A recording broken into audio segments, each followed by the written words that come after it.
മറ്റൊരു വീഡിയോയിലേക്ക് സ്വാഗതം. ഇന്നിവിടെ വിശകലനം ചെയ്യുന്നത് 18/6/1983 ജനിച്ച ഒരാളുടെ ഗ്രഹസ്ഥിതിയാണ്. ഉത്രമാണ് നക്ഷത്രം. ഉത്രം 3-ാം പാദം.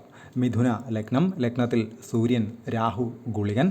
2-ൽ ശുക്രൻ, 3 ശൂന്യം, 4-ൽ ചന്ദ്രൻ, 5-ൽ ശനി, 6-ൽ വ്യാഴം, 7-ൽ കേതു, 8, 9, 10, 11 ഭാവങ്ങൾ ശൂന്യം, 12-ൽ ബുധൻ, കുജൻ. ഇതാണ് ഇദ്ദേഹത്തിൻ്റെ ഗ്രഹസ്ഥിതി. ഈ ഗ്രഹനില പരിശോധിക്കുന്ന സമയത്ത് ലഗ്നത്തിലെ രാഹു, ഗുളികൻ വളരെ മോശമാണ്, വളരെ പ്രശ്നക്കാരാണ്. രാഹുദശ ഇദ്ദേഹത്തെ സംബന്ധിച്ച് കഠിന കഷ്ടകാലം തന്നെ ആയിരുന്നു.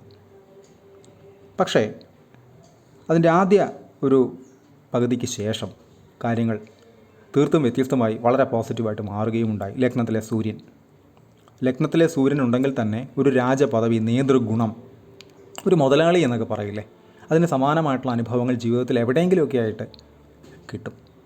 അതുകൊണ്ട് ഈ രാഹു, ഗുളികൻ എത്ര തന്നെ നെഗറ്റീവ്സ് കൊടുക്കാൻ ശ്രമിച്ചാൽ തന്നെയും ഒരു പരിധി വരെ സൂര്യൻ്റെ സംരക്ഷണം, ലഗ്നത്തിൽ സൂര്യൻ നിൽക്കുന്നതിൻ്റേതായിട്ടുള്ള ഗുണങ്ങൾ ആ വ്യക്തിയെ തേടി എത്തുക തന്നെ ചെയ്യും. എന്നിരുന്നാൽ തന്നെ രാഹുവിൻ്റെ ആദ്യ വർഷങ്ങൾ അതീവ മോശമാണ് ഈ രാഹു ഗുളികൻ കോമ്പിനേഷൻ. ഏതൊരാളെ സംബന്ധിച്ചും രാഹു ഗുളികൻ ഒരുമിച്ചൊക്കെ നിൽക്കുകയും രാഹുദശ വരികയും അല്ലെങ്കിൽ രാഹുവിൻ്റെ അപഹാരമൊക്കെ നടക്കുകയും ചെയ്തു കഴിഞ്ഞാൽ അങ്ങേയറ്റം സൂക്ഷിക്കുക എല്ലാ കാര്യങ്ങളിലും.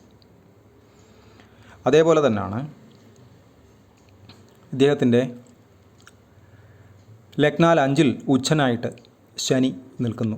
നല്ലതാണ്, മോശം ദൃഷ്ടിയിലൊന്നുമല്ല ശനി നിൽക്കുന്നത് എന്നതുകൊണ്ട് തന്നെ ശനി പൊതുവെ ഒരല്പം ഡിലേ വരുത്തും എന്നതൊഴിച്ചു കഴിഞ്ഞാൽ പോസിറ്റീവായിട്ട് തന്നെ വർക്ക് ചെയ്യുക തന്നെ ചെയ്യും. അതുപോലെ തന്നെയാണ് ഇദ്ദേഹത്തിന് 6-ലാണ് വ്യാഴം. പൊതുവേ 6, 8, 12 വ്യാഴത്തെ സംബന്ധിച്ച് അത്ര നല്ല പൊസിഷൻസ് അല്ല എന്ന് പറയാറുണ്ട്. പക്ഷേ ഇത് ശത്രു ക്ഷേത്രത്തിൽ ഒന്നുമല്ല വ്യാഴം നിൽക്കുന്നത്. മാത്രവുമല്ല രാഹുവിനോടൊത്തോ ഗുളികനോടൊത്തോ ഒന്നുമല്ല വ്യാഴം നിൽക്കുന്നത്. 7-ാം ഭാവാധിപത്യവും 10-ാം ഭാവാധിപത്യവും വഹിക്കുന്ന വ്യാഴം 6-ൽ നിൽക്കുകയും തൊട്ട് നെക്സ്റ്റ് വ്യാഴത്തിൻ്റെ ദൃഷ്ടി ലഗ്നാൽ 10-ലേക്ക് എന്ന് വെച്ചാൽ വ്യാഴം നിൽക്കുന്ന രാശിയിൽ നിന്നും 5-ലേക്ക് തൊഴിൽ സ്ഥാനത്തേക്ക് അങ്ങേയറ്റം പോസിറ്റീവാക്കും. അതേപോലെ തന്നെ 7-ാം ദൃഷ്ടി ലഗ്നാധിപൻ നിൽക്കുന്ന രാശിയിലേക്ക്, അതായത് ലഗ്നാൽ 12-ലേക്ക്. ഇവിടെ പൊതുവേ നിൽക്കുന്നത് 2 ശത്രുക്കളാണ്, ബുധൻ, കുജൻ. രാഹുവിൻ്റെയും ഗുളികൻ്റെയും ദൃഷ്ടിയിൽ നിൽക്കുന്ന ബുധനും കുജനും. അവിടേക്ക് വ്യാഴത്തിൻ്റെ 7-ാമത്തെ ദൃഷ്ടി അത്യാവശ്യമായിരുന്ന ഒരു ദൃഷ്ടി തന്നെയാണ്. അതല്ല എങ്കിൽ ലഗ്നാധിപനെയും രാഹു ഗുളികൻ ശക്തമായ ആക്രമണം നടത്തും, കടന്നാക്രമിക്കും. പക്ഷേ ആക്രമണത്തിൻ്റെ പരിധി അല്ലെങ്കിൽ ആക്രമണത്തിൻ്റെ തോത് ഒരു പരിധി വരെ ബ്ലോക്ക് ചെയ്ത് നിർത്തുന്നതിനും ആ 2 ഗ്രഹങ്ങളെ കൊണ്ടുമുള്ള ഫലങ്ങളെ പോസിറ്റീവ് ആക്കുന്നതിനും വ്യാഴത്തിൻ്റെ ദൃഷ്ടി കൊണ്ട് സാധിക്കുക തന്നെ ചെയ്യും. അതേപോലെ തന്നെയാണ് ഇദ്ദേഹത്തിൻ്റെ ധനസ്ഥാനമായിട്ടുള്ള 2-ലേക്ക് വ്യാഴത്തിൻ്റെ ദൃഷ്ടി കർക്കിടകത്തിലേക്ക് എത്തുന്നു. ഏറ്റവും നല്ലത് തന്നെ ആണ്. ഗുളികൻ്റെ 2-ാമത്തെ ദൃഷ്ടി അവിടേക്ക് വരുന്നതിനും ഒരു പരിധി വരെ ബ്ലോക്ക് ചെയ്യുന്നതിനും ധനസ്ഥാനം ഒന്ന് ആക്റ്റീവ് ആക്കുന്നതിനും ധനത്തെ കൊണ്ടുള്ള ഗുണങ്ങൾ ആ വ്യക്തിയിലേക്ക് കറക്റ്റായിട്ടുള്ള സമയങ്ങളിൽ തന്നെ ഫ്ലോ സംഭവിക്കുന്നതിനും എത്തുന്നതിനും ആ വ്യാഴത്തിൻ്റെ ദൃഷ്ടി കൊണ്ട് സാധിക്കും. അതങ്ങനെ തന്നെയാണ് അക്ഷരം പ്രതി അദ്ദേഹത്തിന് സംഭവിച്ചത്. ലഗ്നാൽ 10-ാം ഭാവാധിപത്യം വഹിക്കുന്ന വ്യാഴമൊക്കെ വന്നു കഴിഞ്ഞാൽ പൊതുവെ വൈദ്യസംബന്ധമായിട്ടുള്ള മേഖലകളിലൊക്കെ പ്രവർത്തിക്കുന്ന ധാരാളം ആളുകളെ കാണാറുണ്ട്. ഇദ്ദേഹം അത്തരം മേഖലകളിൽ തന്നെയാണ് പ്രവർത്തിക്കുന്നത്. അതിൽ തന്നെ ഒരു ബിസിനസ് മൈൻഡഡ് ആയിട്ടുള്ള ഒരു പേഴ്സൺ കൂടിയാണ് ഇദ്ദേഹം. അപ്പോൾ അത്തരം കാര്യങ്ങളും ഇദ്ദേഹം ചെയ്യുന്നുണ്ട്. വലിയ തെറ്റില്ലാത്ത രീതിയിൽ അത്യാവശ്യം നല്ല സക്സസ്ഫുൾ ആയിട്ട് തന്നെയാണ് അത്തരം കാര്യങ്ങളെല്ലാം തന്നെ പോയിക്കൊണ്ടിരിക്കുന്നത്. പരിപൂർണമായിട്ടും കുടുംബസമേതം വിദേശത്ത് കഴിയുന്ന ഒരു വ്യക്തി കൂടിയാണ് ഇദ്ദേഹം. ഇവിടെ ഈ 9-ാം ഭാവാധിപൻ ശനിയാവുകയും ശനി ഉച്ചനായിട്ട് നിൽക്കുകയും ശനി കടുപ്പ സ്വഭാവമുള്ള, കട്ടി സ്വഭാവമുള്ള ഗ്രഹമാണ്. പിതാവിൻ്റെ സ്ഥാനം, ഭാഗ്യസ്ഥാനം. അതുപോലെ തന്നെ പിതൃകാരകനായിട്ടുള്ള ഗ്രഹം സൂര്യനാണ്. ലഗ്നത്തിൽ രാഹു ഗുളികൻ കോമ്പിനേഷനിൽ നിൽക്കുന്നു. അങ്ങനെയുള്ള സമയത്ത് പിതാവുമായിട്ടുള്ള ബന്ധം പൂർണ്ണ തൃപ്തികരമായിക്കൊള്ളണം എന്നില്ല. ഒന്നുകിൽ ഇദ്ദേഹം പറയുന്നത് അദ്ദേഹത്തിന് ഇഷ്ടപ്പെടണമെന്നില്ല, അല്ലെങ്കിൽ തിരിച്ചോ. അപ്പോൾ അതിനുള്ള സാധ്യതകൾ വളരെ കൂടുതലാണ്. മാത്രവുമല്ല ഇദ്ദേഹത്തിൻ്റെ ലഗ്നം 4-ാം ഭാവം ഭരിക്കുന്നത് ബുധൻ. 12-ൽ നഷ്ടസ്ഥാനത്ത് മാതാവിൻ്റെ സ്ഥാനത്ത് ചന്ദ്രൻ നിൽക്കുകയും അതേപോലെ തന്നെ 4-ാം ഭാവാധിപൻ 12-ൽ രാഹുവിൻ്റെയും ഗുളികൻ്റെയും ദൃഷ്ടിയിൽ നിൽക്കുകയും ഒക്കെ ചെയ്യുന്ന സമയത്ത് മാതാവ് സംബന്ധമായിട്ടുള്ള എന്തെങ്കിലുമൊക്കെ ദുഃഖങ്ങൾ മനസ്സിന് അലട്ടുകയോ അത്തരം അനുഭവങ്ങൾ ഉണ്ടാവുകയോ ഒക്കെ ചെയ്യാം. അതെല്ലാം ഉണ്ടായിട്ടുണ്ട്. അത് കൂടുതൽ ഞാൻ വിശദീകരിക്കുന്നില്ല. അതേപോലെ തന്നെയാണ് ഈ രാഹു ദശയ്ക്ക് ഒരു പകുതി, രാഹു ദശയുടെ പകുതിക്ക് ശേഷം കാര്യങ്ങൾ പോസിറ്റീവ് ആവുകയും ഇദ്ദേഹത്തിന് വിദേശത്തേക്ക് പോകാനുള്ള അവസരങ്ങൾ ലഭിക്കുകയും ശേഷം വിവാഹം നടക്കുകയും ഏറ്റവും ഗംഭീരമായി തന്നെ അവരിപ്പോൾ ഏറ്റവും മനോഹരമായി ജീവിക്കുകയും ചെയ്യുന്നു. പൊതുവേ വിവാഹ സംബന്ധമായിട്ടുള്ള കാര്യങ്ങൾക്കും ഒരു അല്പം ടഫ്നെസ് ഉള്ള ഒരു ഗ്രഹനിലയാണിത്. ചേരേണ്ടതല്ല ചേർക്കുന്നതെങ്കിൽ നല്ല ബുദ്ധിമുട്ടാണ്. പക്ഷേ ഇദ്ദേഹത്തിൻ്റെ പാർട്ട്ണറുടെ പിതാവിന് ജ്യോതിഷ സംബന്ധമായിട്ടുള്ള അറിവുകളുള്ള വ്യക്തിയാണ് എന്നറിയാൻ കഴിഞ്ഞു. അദ്ദേഹം കൃത്യമായിട്ട് നോക്കി പരിശോധിച്ച് ഉറപ്പ് വരുത്തിയ ശേഷമാണ് അവരെ തമ്മിൽ ചേർത്തത്. അതുകൊണ്ട് തന്നെ യാതൊരുവിധ ചെറിയ പിണക്കങ്ങൾ കാര്യങ്ങളൊക്കെ ഉണ്ടാകുന്നു എന്നത് ഒഴിച്ചു കഴിഞ്ഞാൽ വലിയ പ്രശ്നങ്ങളൊന്നും ഇല്ലാതെ തന്നെയാണ് നിലവിൽ അവർ സഞ്ചരിച്ചു കൊണ്ടിരിക്കുന്നത്. മാത്രവുമല്ല, ഈ വ്യാഴം 6-ലാണ് എന്നിരുന്നാൽ തന്നെയും വിവാഹസ്ഥാനത്തിൻ്റെ ആധിപത്യം വഹിക്കുന്നു. ലഗ്നാധിപനെ ദൃഷ്ടി ചെയ്യുന്നു. മാത്രവുമല്ല 10ാം ഭാവാധിപൻ ആണ് വ്യാഴം. അത് 10ലേക്ക് 5ാമത്തെ ദൃഷ്ടിയും കൊടുക്കുമ്പോൾ ആ രണ്ട് കാര്യങ്ങളെയും പോസിറ്റീവാക്കാൻ വ്യാഴത്തിന് 6-ലാണെങ്കിൽ പോലും സാധിക്കും. ലക്ഷം ദോഷ ഗുരു ഹന്തി എന്ന് പറയില്ലേ, ഇതുപോലെ കിട്ടണം വ്യാഴത്തിന്. ഇപ്പോൾ വ്യാഴം മോശമായിട്ട് അല്ലെങ്കിൽ ഏറ്റവും മികച്ച ഒരു പൊസിഷനിലല്ല നിൽക്കുന്നതെങ്കിൽ പോലും അതിൻ്റെ ദൃഷ്ടി വഴി ആ പൊസിഷൻസിനെ എല്ലാം തന്നെ, ഗ്രഹങ്ങളെ എല്ലാം തന്നെ പോസിറ്റീവാക്കി മാറ്റാൻ വ്യാഴത്തിന് സാധിക്കും. അതുകൊണ്ടാണ് ഏതൊരാളുടെയും ഭാഗ്യകാരക ഗ്രഹമാണ് വ്യാഴം. അപ്പോൾ വ്യാഴത്തിന് ഒരു ഗ്രഹനിലയിൽ അതിൻ്റേതായിട്ടുള്ള പ്രാധാന്യവും ഉണ്ട്.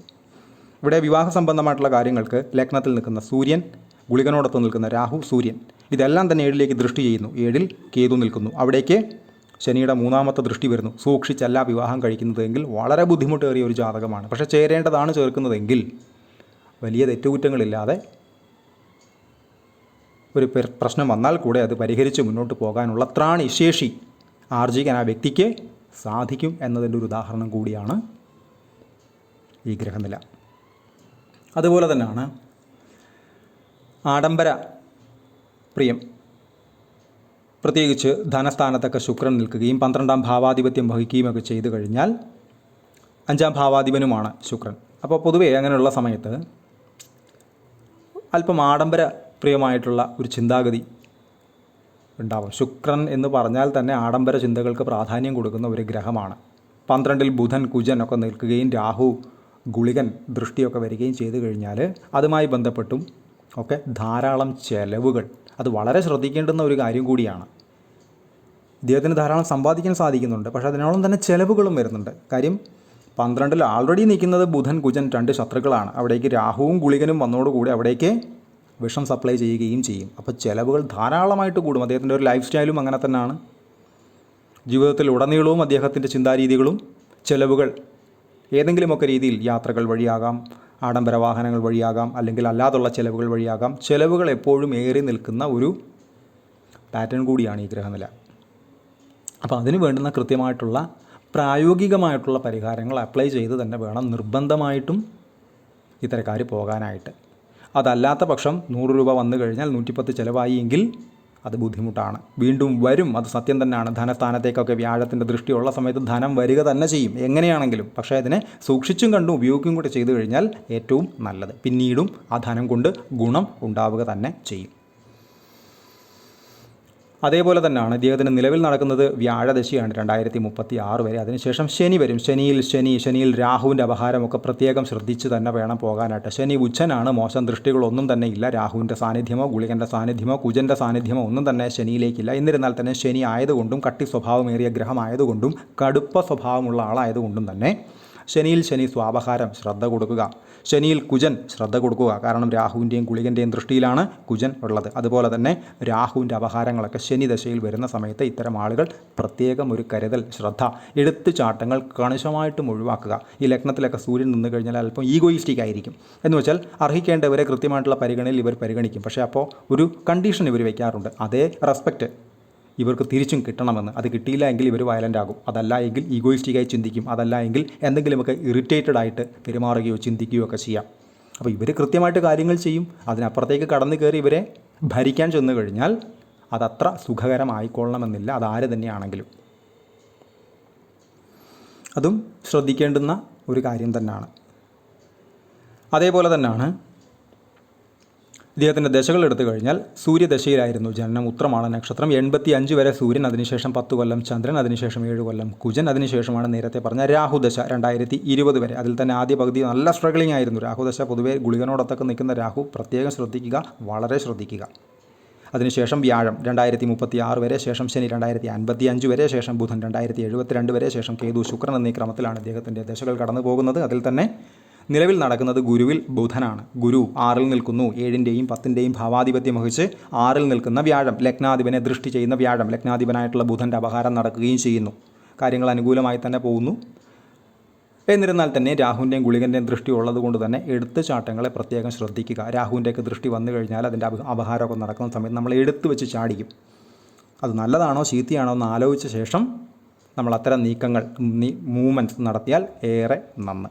പ്രത്യേകിച്ച് ലഗ്നാധിപനെ വ്യാഴം വീക്ഷിക്കുന്നു എന്ന് പറയുന്നത് അങ്ങേയറ്റം പോസിറ്റീവായിട്ടുള്ള ഒരു സൈൻ തന്നെയാണ്. എന്ന് വെച്ചാൽ ഏതൊരു ക്രൈസിസിൽ ചെന്ന് പെട്ടാൽ തന്നെ നമുക്ക് ഏതെങ്കിലുമൊക്കെ രൂപത്തിൽ ഒരു സംരക്ഷണം വ്യാഴം അവിടെ ഒരുക്കി വയ്ക്കും. അത് ഏറ്റവും വലിയൊരു അനുഗ്രഹം തന്നെയാണ്. അതുകൊണ്ടാണ് വ്യാഴത്തിന് ഏറ്റവും കൂടുതൽ പ്രാധാന്യം ഒരു ഗ്രഹനിലയിൽ കൊടുക്കുന്നത്. പെയ്ഡ് കൺസൾട്ടേഷൻ ആവശ്യമുള്ള ആളുകൾക്ക് ഈ നമ്പറിൽ കോൺടാക്റ്റ് ചെയ്യാവുന്നതാണ്. കോൺടാക്ട് ഡീറ്റെയിൽസ് ഡിസ്ക്രിപ്ഷനിൽ കൊടുത്തിട്ടുണ്ട്. ഇത്തരം വീഡിയോസ് ഇനിയും തുടരും. നന്ദി.